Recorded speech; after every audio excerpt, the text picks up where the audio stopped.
반갑습니다. 동명입니다.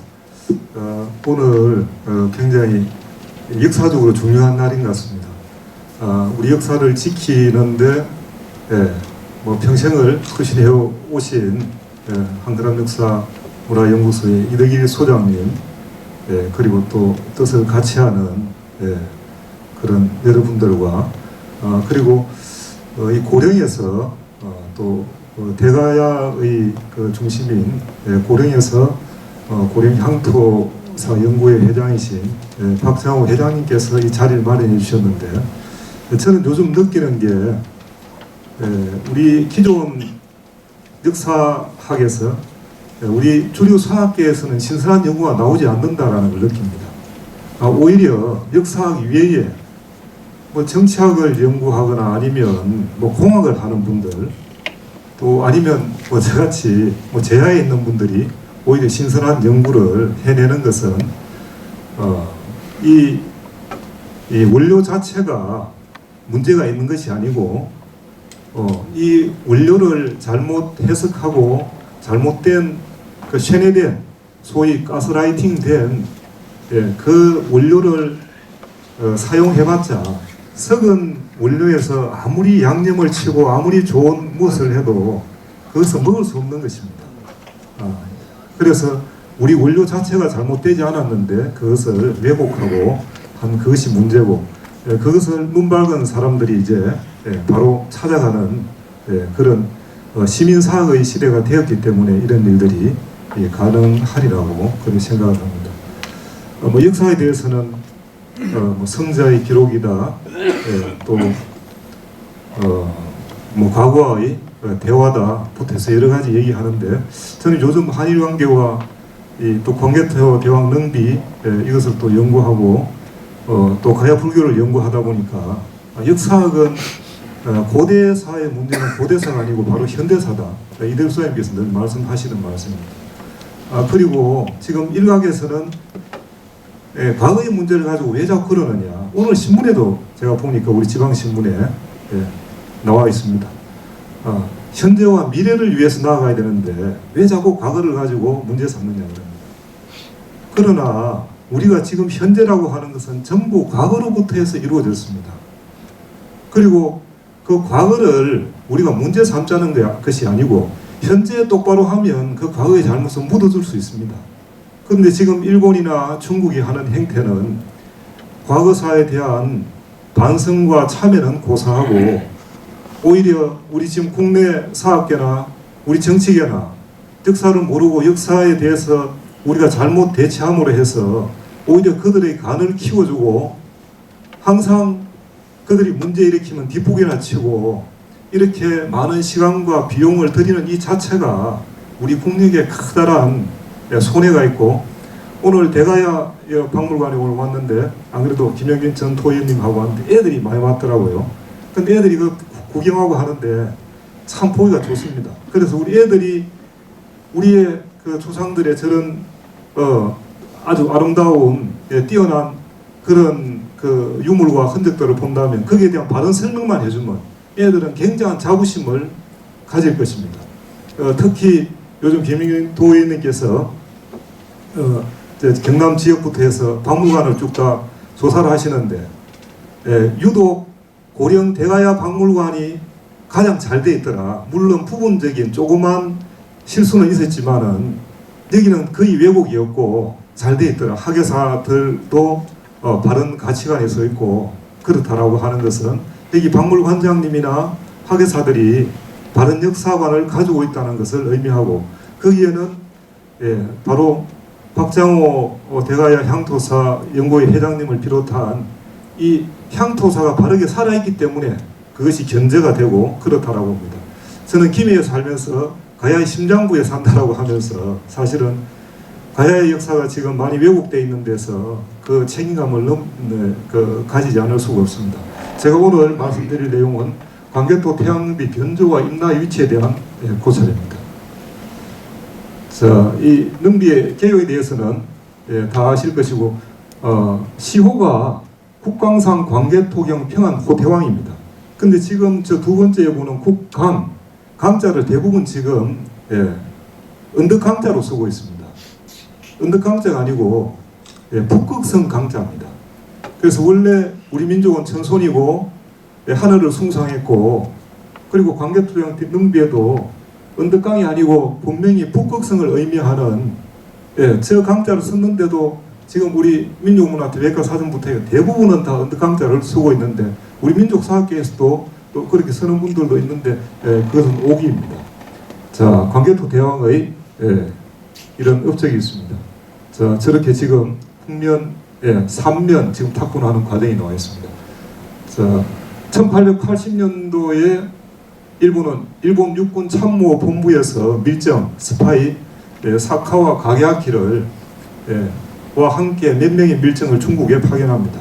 이들은 임진왜란을 일으킬 때도 밀정을 간자를 미리 우리나라에 보내서 전체 우리 조선 전체를 영탐하고 그렇게 해서 임진왜란을 일으켰습니다. 마찬가지로 사카와 가게아키를 보내서 했는데 1883년도에 광개토대왕 능비가 발견됩니다. 발견되고 1년 후에 84년도에 일본 육군 참모본부로 이것을 가져갑니다. 가져가는데 일본 참모본부는 5년 후인 89년도에 되어서 회오록이라는 일본 극우 그 잡지를 통해서 역사 그 지를 통해서 고구려 고비문이라는 이름으로 세상에 공개합니다. 자, 여기에는 이제 신묘년, 문제의 그 신묘년 기사와 경자년 기사가 나와 있습니다. 신묘년 기사는 외가 바다를 건너와 벽자 땡땡 신라를 격파하여 신민으로 삼았다라는 내용이고, 이제 이 내용은 일본 서기에 나와 있는 신궁황후가 한반도 남부를 200여 년간 정벌했다는 임나 일본부의 근거로 악용되었습니다. 또 경자년 기사는 외의 뒤를 급히 추적하여 임나가라 종발성에 이르르라는 내용이 나옵니다. 그러니까 정한론을 통해서 어떻게든 임나를 한반도 가야 땅에 비정하려고 하는 일제에 있어서는 이 내용이 너무나 반갑고 획기적이었죠. 그래서 그들은 굉장히 쾌재를 불렀습니다. 그런데 이것이 이 능비가 조작이 됐느냐 조작이 안 됐느냐, 그것이 이제 관건입니다. 자, 그것을 말하기 전에 자, 연표를 대충 이렇게 보시면 됩니다. 자, 광개토대왕 능비는 장수왕이 광개토대왕이 돌아가시고 난 2년 후에 서기 414년에 이 훈적비를 세웁니다. 말 그대로 훈적비라고 나와 있습니다. 훈적비는 공적비니까 여기는 복잡한 논리나 이런 게 필요 없습니다. 시간적으로 연대적으로 편년으로 이렇게 자기 아버지의 기록을 이렇게 남겼습니다. 거기 보면 자, 우리가 하나 생각해야 될 게, 이거는 편년으로 남겼기 때문에 만약에 저 신묘년의 기사가 문제가 된다 그러면 저거는 신묘년에 적어야 됩니다. 그런데 저 기사는 신묘년에 있지 않고 을미년에 있습니다. 자, 을미년에 있고, 자, 넘어갑니다. 자, 그리고 이제 400년, 서기 400년, 영락 10년에 경자년 기사가 나오고, 그리고 412년 성하를 하십니다. 자, 여기에 지금 고구려 안악 상호군에 보면 개마 무사 군단이라고 나와 있습니다. 아마 이 당시 전 세계를 통틀어서 서양뿐만이 아니고 그리스 로마도 이런 군대를 못 가졌습니다. 전 세계에서 가장 강력한 군대를 이때 고구려는 이미 가지고 있습니다. 자, 논란의 신묘년 기사인데 비문 조작의 증거. 자, 우리가 문이라 그러면 문은 하나의 문장은 일관성이 있어야 되는 것입니다. 그리고 특히 아버지의 훈적, 그리고 그 당시에 가장 강력한 임금 광개토 태왕의 업적을 실던 거기에 문맥이 맞지 않는다, 이런 거는 말이 될 수가 없죠. 그런데 편년으로 기사된 다른 연도의 사건들은 문맥이 틀린 게 없습니다. 그런데 유독 신묘년 기사만 읽어보면 이거는 주어를 누구로 해야 되냐, 목적을 어떻게 되느냐, 그리고 아까 이대우 소장님께서 말씀하셨지만은 일본이 그 신라를 쳤는데 멸망한 거는 가야가 멸망했다, 이런 말도 안 되는 그런 내용들이 나오고 있다는 거죠. 그래서 비문 전체 흐름에서도 납득할 수 없는 그런 내용들이 나오고 사카와 가게야키가 쌍구 감옥본이라고 하는 이 탁본을 가지고 갔는데 나중에 중국의 왕근군이라고 하는 학자가 보니까 외구 대계라고 하는 외구가 크게 괴멸되었다라고 하는 저 구절을 사카와 가게야키는 외만 외계라고 외가 가득 차서 그러니까 저런 글은 보면 해석하기도 뭐가 앞뒤가 안 맞습니다. 주어와 동사가 뭐가 안 맞는 거예요. 근데 이미 외구 대계라고 하는 확실한 글자로 외만 외계라고 이미 변조를 했습니다.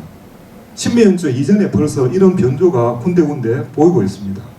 당시에 요코이 다다나오라고 하는 다다나오와 아오에 슈라고 하는 관변 학자들을 동원해서 5년간 이렇게 연구를 하는 것이죠. 자, 신메연 기사가 예를 들어서 신메연 기사가 원래처럼 변조되지 않고 일본한테 유리한 기사다 그러면 일본이 5년 후에 저것을 세상에 발표할 이유가 전혀 없죠. 자기네한테 유리한 기사다 그러면 당대에 바로 발표하면 되는데 5년 동안 걸렸다는 것은 이 자체가 변조의 시간이 이제 필요했던 것이죠. 자, 신면연 기사에 먼저 한번 보겠습니다. 신면연 기사 일반적인 이제 신면연 기사의 해석입니다. 아까 나오던 요코이 다다나오가 회의록에 발표한 겁니다. 백잔신라 구시 송민 유래 조공 이외의 신면연 내 도예파 백잔 땡땡 신라 이위 신민 이육년 병신 왕궁 솔 수군 토벌 장국 이것이 이제 일반적인 해석입니다. 백잔과 신라는 옛날부터 송민이었으며 전부터 조공을 왔다. 그런데 왜가 신면연의 바다를 건너와서 백잔 신라를 격파하고 신민으로 삼았다. 이 영락 6년 병신년 대왕께서 몸소 수군을 이끌고 백잔을 토벌하였다. 여기 이제 백잔은 백제를 의미합니다. 이렇게 이제 세 단락으로 이렇게 나누어져 있습니다. 예. 그러나 먼저 이 이유를 보겠습니다. 보고난 신면제 기사에는 백잔 신라 구시 송민 유래 조공 이외 이렇게 끊어집니다. 그리고 이 신면연 내 도 이렇게 끊어집니다. 그리고 이 앞에서는 도, 해, 파였는데 중간에 해자에 도이자가 들어갑니다. 이, 파, 백잔 그리고 땡땡 한 그 구절은 외침이라고 이렇게 들어갑니다. 그리고 신라, 이, 신민, 이육년 병신, 왕궁, 솔, 수군 앞에서는 토벌 장국이라고 되어 있습니다. 근데 여기는 토외 장국이라고 이렇게 대입을 이제 했습니다. 자, 앞으로 올라가면 가면 해자가 저는 조작되었다고 이렇게 봅니다. 보통은 도예파 석자가 조작되었다라고 이렇게 보는데 그래서 기존에 그 조작에 대해서는 이제 여러 학자들의 그 내용은 논문에 실려 있습니다. 그런데 일본이 조작할 때 예를 들어서 글자를 다 지워내고 조작하지는 못합니다. 글자를 지워내고 갈아내고 조작을 하면 비의 높이가 달라집니다. 대번에 이거는 밝혀지게 되죠. 대번에 걸립니다.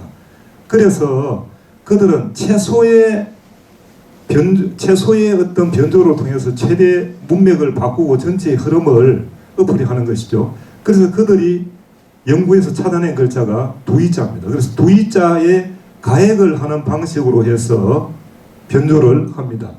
자, 그래서 도해파에서 그 해자는 처음부터 탁본을 보면 탁본의 종류가 여러 개 있는데 원석 탁본이라고 하는 그 초기 탁본들도 보면 이 해자가 굉장히 알아보기 힘들게 되어 있습니다. 그런데 이 해자 속에 지금 이제 이게 이 해자입니다. 이 해자인데 그런데 이 해자는 이 렁리를 쓸 때 글자의 그 글자를 맞추기 위해서 종선을 긋습니다. 비에 아래로 전부 다 쭉 이렇게 종선을 긋는데 유독 이 해자의 삼수변이 종선을 걸치거나 벗어나 있습니다. 이것은 중국 학자 그 경태화가 발견했습니다. 그래서 대왕의 능비라고 하는 위대한 그 왕의 훈적을 기록하는 비에 문맥이 맞지 않거나 그리고 종선이 어긋나거나 이걸 팔 때 뭐 어루만 그런 석공이 하지 않았을 겁니다. 그 당시에 가장 문장을 잘 쓰는 학자와 잘 따듬는 석공이 되는 게 분명한데 그 종선을 벗어났다. 이것도 말이 안 되고, 그래서 이 도입파는 계속 변조됐다라는 그런 얘기들이 많았던 부분입니다. 그래서 그 해자를 보면 원래의 이자입니다. 이파라고 하는 원래의 이자인데 여기에 바로 이게 이자의 흔적이라고 저는 봅니다. 여기 조금 더 나와야 되는데, 그래서 도입파가 새긴 일면에 있는 이 해자는 다른 능대의 해자하고 자형도 좀 다릅니다.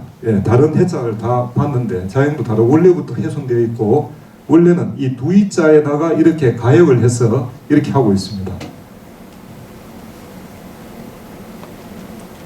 자, 여기는 주운태라고 하는 중국의 탁공입니다. 유명한 탁공인데 여기에 주운태 탁본에 보면 이렇게 나와 있습니다.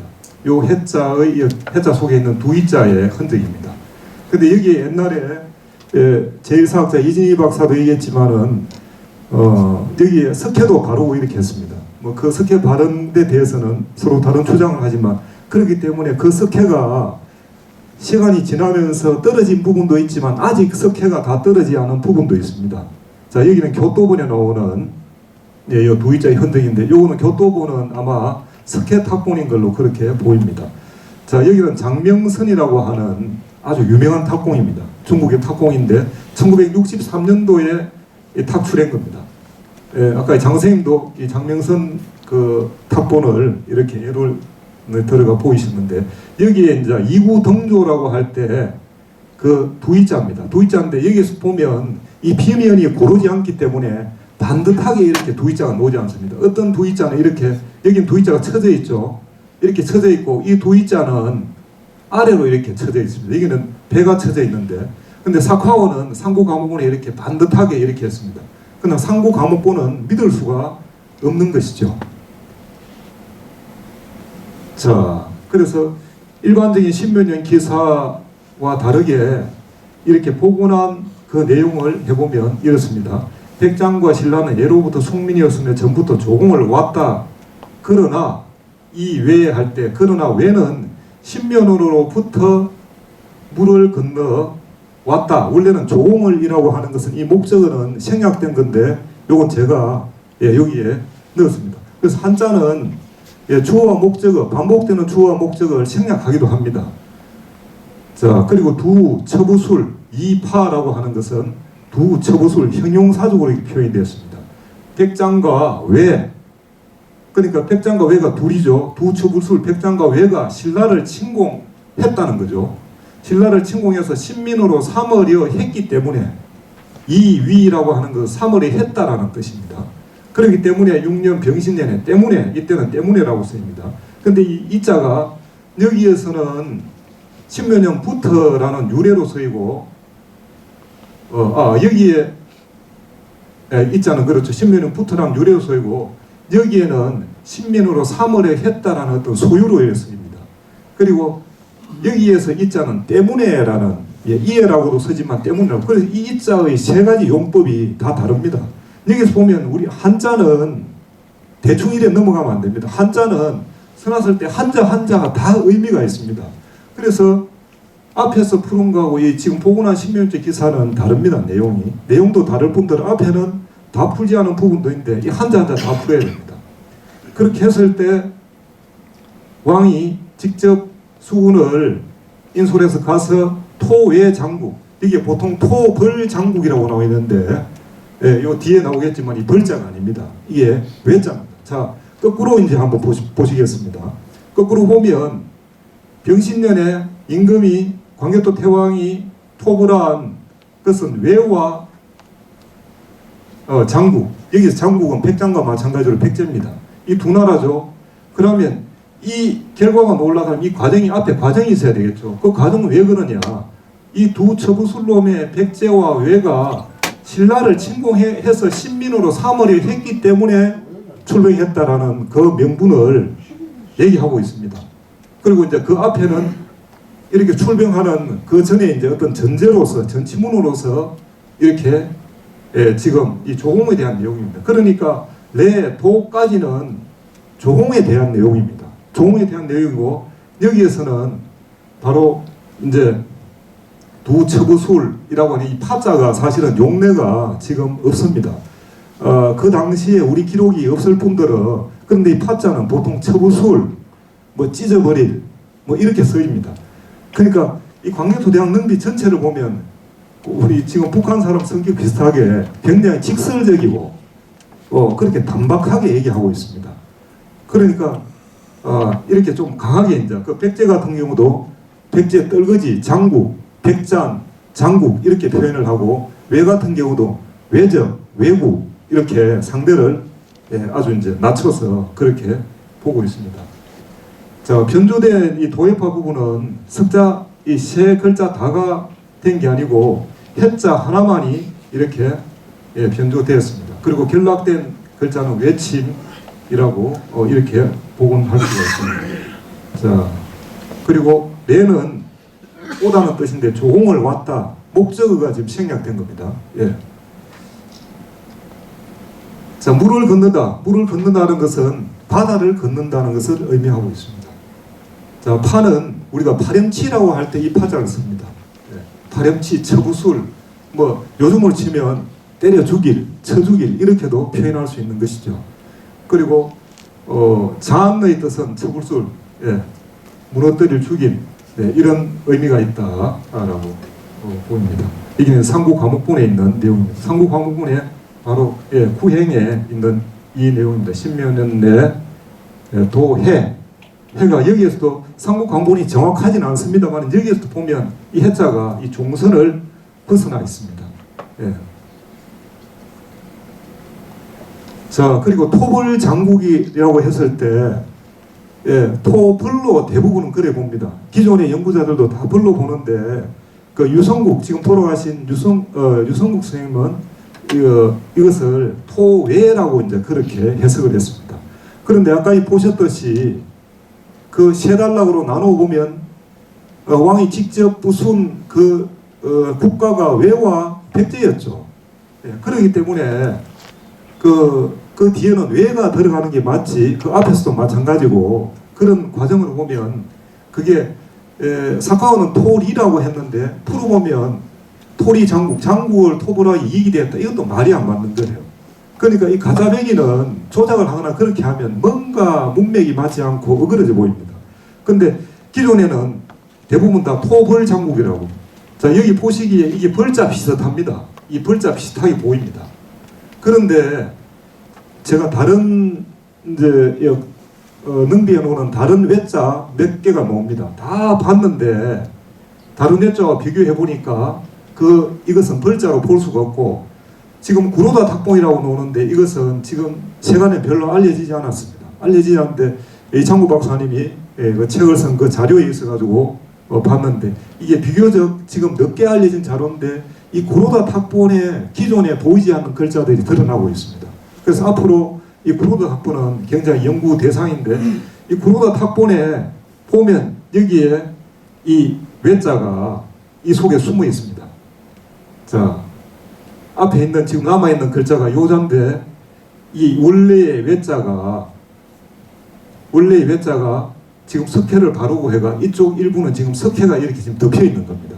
제가 보기에는 이거는 석회가 아닙니다. 석회는 비바람 맞으면 떨어져 나갑니다. 그런데 이들은 일본 참모본부는 이걸 변조하기 위해서 석회보다 더 강력한 시멘트라든지 특수한 것으로 해서 이걸 아예 지금 메워버렸습니다.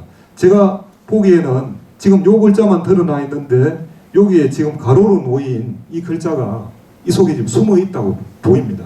이거는 벌자로 볼 수 없고 분명히 외자의 변형이고 지금 다른 비문의 능비에 다른 곳에도 전부 다 요 형태를 가지고 있습니다.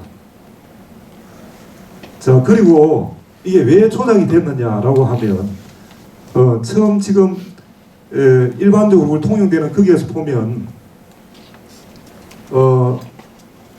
자, 이 구절에서 한번 보겠습니다. 이 구절에서 보면 이게 말이 맞지가 않는 게 백장과 신라는 옛날부터 송민이었으면 전부터 조공을 왔다. 그런데 갑자기 이제 외가 튀어나옵니다. 외가 신묘년에 바다를 건너와서 백장 신라를 격파하고 신민으로 삼았다. 왜가 지금 신라를 백정과 신라를 격파하고 신민으로 삼았다. 이렇게 하면 여기에 그 다음에 고구려의 광개토 태왕이 가서 토벌해야 될 대상은 왜이지 않습니까? 근데 갑자기 피해자인 백제를 토벌한다고 이렇게 나오는 거예요. 그러니까 이 자체가 문맥 자체가 맞지가 않습니다. 그러니까 자, 도해파를 놔두고 도해파는 변조되지 않았다. 변조되지 않았고 우리가 해석을 잘못한 것이다. 물론 이제 위랑 정인보 선생도 이 변조됐으라고 생각을 못했으니까 고구려를 주어로 해서 풀고 했지만은 무리가 따르죠. 주어도 바뀌고 뭐 목적어도 생략되고 물론 굉장히 중요한 그런 이제 발표를 해서 이제 새로운 흐름을 만들어내고 했지만 도해파를 그대로 놔두고 첫날, 만날, 백날 억급이 지나도록 해봤자 이건 답이 안 됩니다. 그래서 우리가 이제 그 속는 프레임 중에 하나가 원석 탁본에도 전부 다 도해파가 돼 있다 이렇게 얘기합니다. 원석 탁본에 도해파 돼 있죠. 그런데 원석 탁본이 나오기 전에 일본은 이미 변조를 했고 변조하고 난 이후에 찍힌 원석 탁본이라 해도 도해파가 나와 있으니 이 구절로 해가지고 아무리 풀어봤자 그래서 여기에 뭐 동자가 들어오고 뭐 여러 가지 오만 걸 다 해봐도 논리적으로 맞지가 않게 됩니다.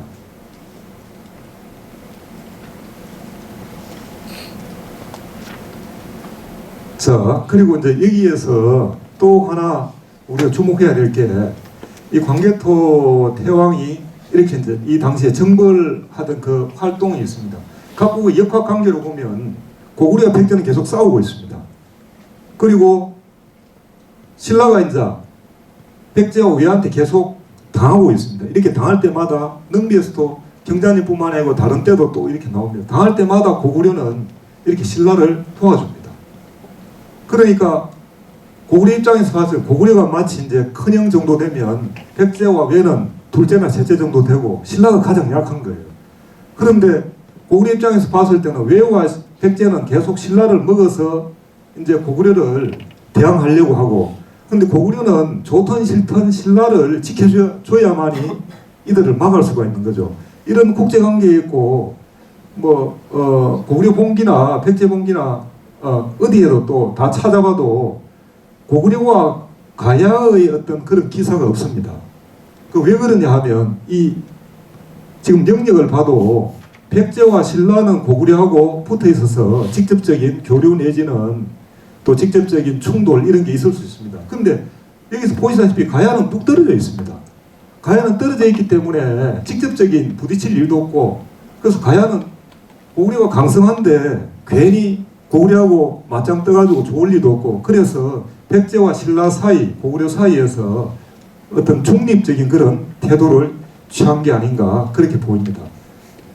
자, 그래서 이제 능비에서 말하는 임나가라, 임나가라 기존에 이제 비정된 임나가라는 아까 말씀하신 앞에서 발표하신 분들의 말씀대로 요 3종 세트입니다. 이렇게 나오는데 자 문제는 우리 기록에는 능비하고 다 탈탈 털어가 3번 나옵니다. 근데 일본 서기는 몇 번 나오느냐? 216번 내지 217번 나온다 합니다. 자, 이렇게 거의 근 100회 이상, 100배 이상 차이 나는 이 기록을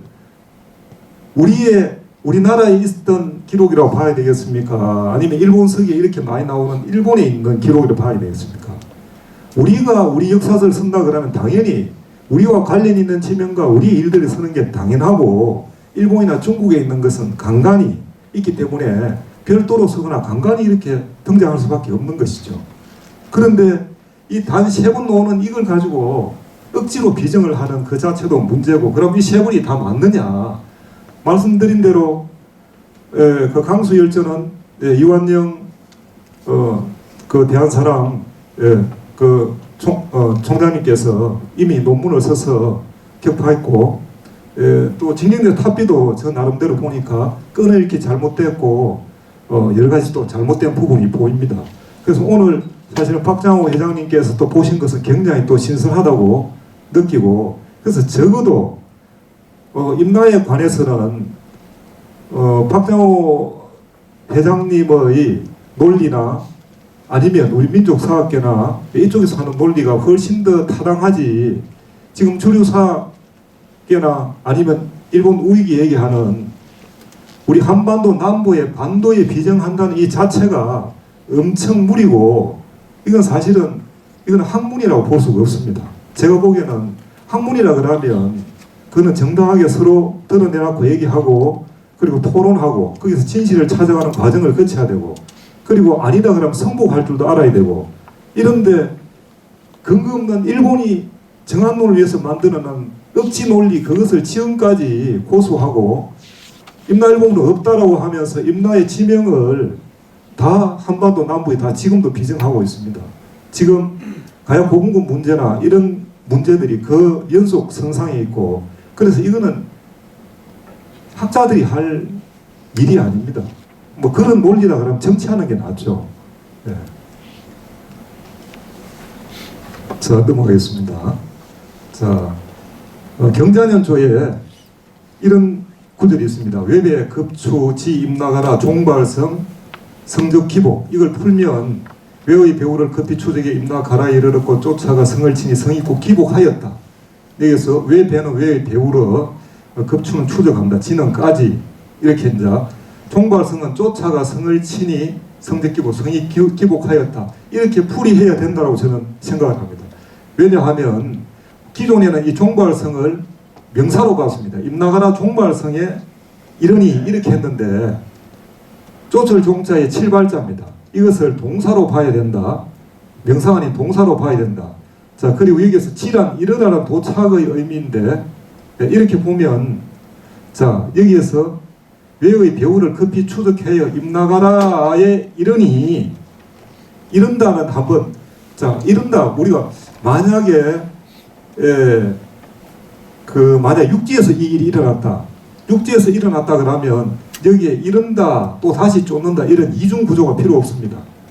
만약에 김해가 임나가라고 강개토 대왕이 그 외의 뒤를 쫓아가 급히 뒤를 쫓아가지고 김해에 이른다. 그러면 김해에 그냥 쫓는다라고 하나의 어떤 그것만 있으면 되지. 도착해가지고 또 쫓는다 이런 이중구조로 되어 있습니다. 이건 뭘 의미하느냐 하면 여기서 보시다시피 외가 올 때는 항상 배를 타고 옵니다. 외가 대마도나 일본 큐슈 북쪽에 있기 때문에 항상 배를 타고 오고, 배를 타고 오기 때문에 도망갈 때도 바다로 갈 수밖에 없대요. 그러니까 급히 추적할 때도 이 바다로 추적할 수밖에 없습니다. 그런데 이 과정이 이 앞에가 한 7자, 8자 정도가 또 삭제되어 있습니다. 그러니까 이 중요한 부분은 이렇게 제가 보기에는 일본이 다 이렇게 변조시키거나 아예 삭제를 시켜놓은 것이죠. 그래 그 과정을 알 수 없지만 다행히 지와 종이라는 이 한자를 풀이해보면 이것은 이중구조로 되어 있다. 그래서 쫓아가서 어느 지점에 도착하고 도착해가 다시 쫓는 구조로 되어 있다는 거죠.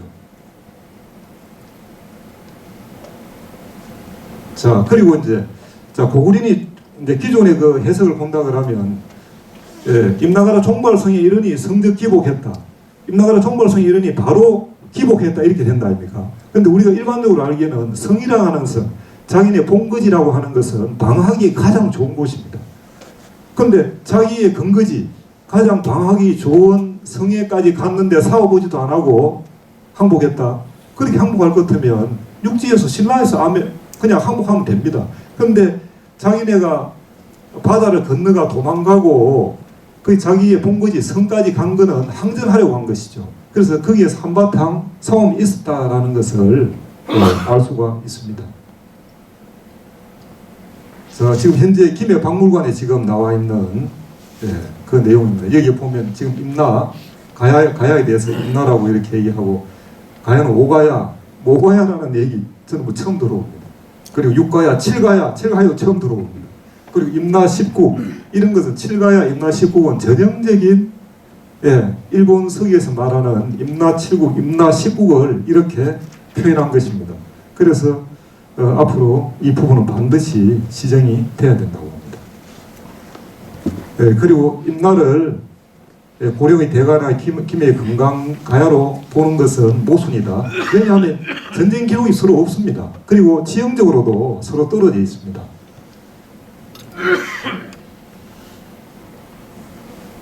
자, 그리고 대가야는 광개토 토왕인 남정과 무관하다.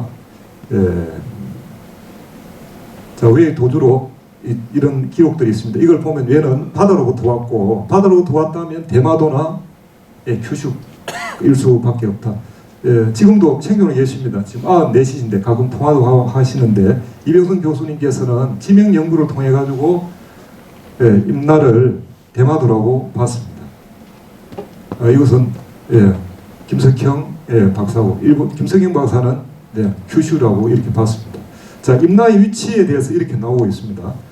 숭신 65년제 임나자 그 축자국 이천열이 북조의 이제 계림 지 서남, 이렇게 나와 있습니다. 임나는 축자국으로 이천열이 가고 북은 바다로 막혀 있으며 계림의 서남 쪽에 있다라는 기사가 듭니다. 근데 대부분은 임나는 축자국에서 이천열이 가고 이렇게 해석을 합니다.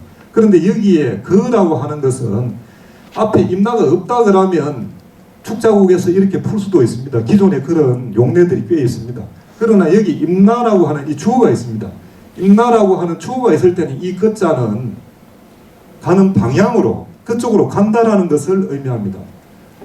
이게 만약에 여기에서 축자국에서 출발한다 그러면 이 것자가 아니고 여기서 나와 있는 것처럼 어자가 축자국이 돼야 더 타당하다, 그렇게 보입니다. 자, 그래서 악의 한양을 이렇게 풀이하면 나는 한양으로 간다, 이렇게 볼 수 있겠죠. 자, 임나의 위치, 이 세 가지 조건을 만족할 수 있는 곳이 어디냐? 이 야마토 조정이 있던 나라 지역입니다. 나라 지역에서 이 축자국까지가 뭐 지금 도로로 보니까 한 780km, 한 700km 정도 되네요. 700km. 그리고 이 옆에 말로국이라고 하는 마스우라라고 하는 곳이 있는데 여기까지 한 780km 정도 됩니다. 그러니까 이천열이, 물론 단위가 그때 단위와 지금 단위가 얼마간의 차이가 있는지 모르지만은 그때 단위와 비슷하다 그러면 나라에서 축자국을 지나서 축자국으로 지나가지고 이 말로국까지 마스우라까지는 그 이천열이가 되는 것이죠. 그리고 북조해라고 했지 않습니까? 북쪽이 바다로 막혀 있다고 했습니다. 대마도가 북조해라고 한다면 물론 북쪽 바다로 막혔죠. 그런데 대마도는 북쪽뿐만 아니고 동서남북이 다 바다로 둘러싸여 있습니다. 그러면 왜 대마도에 임나의 흔적이 있느냐? 초기 임나는 이 대마도가 맞다라고 보입니다. 이병선 교수님의 주장처럼. 그러나 이 임나가 여러 곳으로 이 마소라도 오고, 그리고 조희성 박사가 얘기하는 오카야마 이쪽도 분명히 옵니다. 그리고 또 나라까지도 임나라고 말씀하시는 분들이 있는데, 그래서 임나는 그 이후에는 일본 열도의 여러 곳에 임나가 이제 분산되는 것이죠. 그러나 최초의 임나는 대마도였고, 적어도 일본 서기의 숭신 65년조에 얘기하는 임나는 바로 말로국 마스우라다. 여기를 주장하는 분은 제야사학자라고 할 수 있는 최성규 선생이 여기를 주장하는데, 이 마스라고 하는 게 우리가 아까 임나라고 할 때 마틀 임자라고 했죠. 그래서 마틀 임자 마스, 그게 바로 마스라고 이렇게 되고, 그게 바로 말로국이 여기라고 이렇게 이제 또 비정을 하고 있습니다. 그래서 이 세 가지 조건. 그럼 여기 계림은 왜 여기냐? 경주나 울산에서 그 해류의 흐름을 보면 이 마주보고 있고 이쪽으로 온다 그럽니다. 추룬 풍토기, 추룬 풍토기라고 하는 그 일본에 있는 그 풍토기, 거기에도 보면 이쪽에 이제 추론 지역, 추론이 이점호입니다. 이점호 이쪽이 바로 신라인들이 있고 신라의 언어와 풍속들이 있다, 이렇게 되어 있습니다. 그러니까 자, 계림 서남 쪽이라고 할 때 우리 그동안 계속 경주에서 이렇게 계림 서남 쪽을 봐야 되니까 대마도를 봐야 되고, 그러나 대마도는 어떻게 보면 남쪽이죠. 그러니까 서남이 되려 그러면 경주에서 되려 그러면 이쪽을 가야 되죠. 그런데 숭신 65년조에서 얘기하는 이 계림은 이 추론 지역이었다는 거죠. 그래서 여기에서 보면 정서남입니다. 그래서 바다로 이천열이고 축자국으로 이천열이고 바다로 북쪽은 막혀 있고 계림 서남 쪽이다. 그걸 충족하는 조건은 바로 말로국 마스우라로 그렇게 보여집니다. 자, 현재 이제 광개토 태왕과 남정과 임나인데 지금 우리가 가야를 얘기할 때 정기가야, 후기가야, 그것을 최초로 이제 말씀한 분은 단학과 도시학기 시가 현립대학 명예교수인데 이분도 이렇게 얘기하는 것이 고구려 광개토 태양의 남정을 기점으로 해가지고 가야가 약해졌다. 건강가야가 약해졌다. 이것이 이제 전제를 두고 있습니다. 그런 아까 보신 바대로 건강가야는 직접적인 그런 충돌이나 그게 없습니다. 그렇기 때문에 그것을 근본으로 해서 전기가야, 후기가야 이렇게 나눈다는 이 자체도 사실은 다시 재고되어야 된다라고 그렇게 보입니다. 자, 그러면 이제 아버지 장수왕과 장개토 대왕과 달리 장수왕이 오히려 이제 남쪽으로 영토를 또 영토를 확장했고 그렇다고 그러면 이제 그 사이에 있던 장수왕이 백제를 치고 신라를 압박하니까 낮에 동맹을 맺습니다.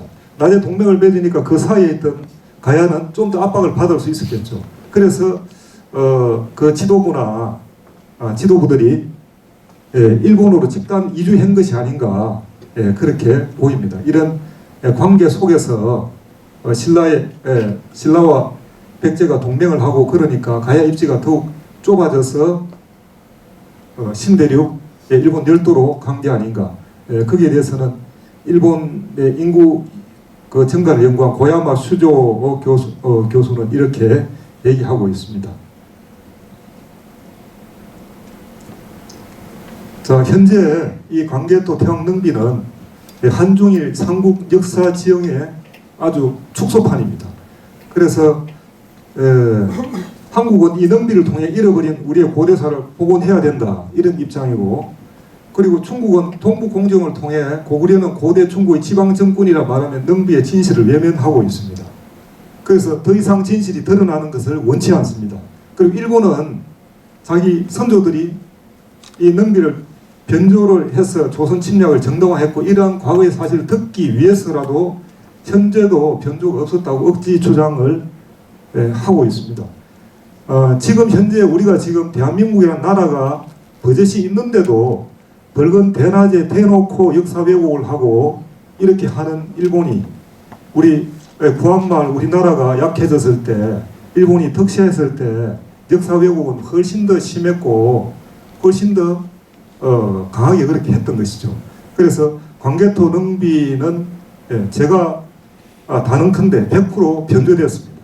그 변조된 것을 바탕으로 새로운 연구를 해야지 변조되지 않은 도예파를 그대로 해석해서는 아무런 한 걸음도 나아갈 수가 없다라고 보입니다. 그래서 오늘 우리 박장호 회장님도 좋은 발표를 해주셨고, 그래서 이런 세 가지 근거가 깨는데 가장 좋은 것은 간접적으로 둘러서 깨는 게 아니고 이 세 가지 근거를 바로 직접적으로 부딪혀서 직접적으로 깨는 게 가장 확실한 방법이다 라고 보입니다. 자, 저희 발표는 이것으로 마치겠습니다. 감사합니다.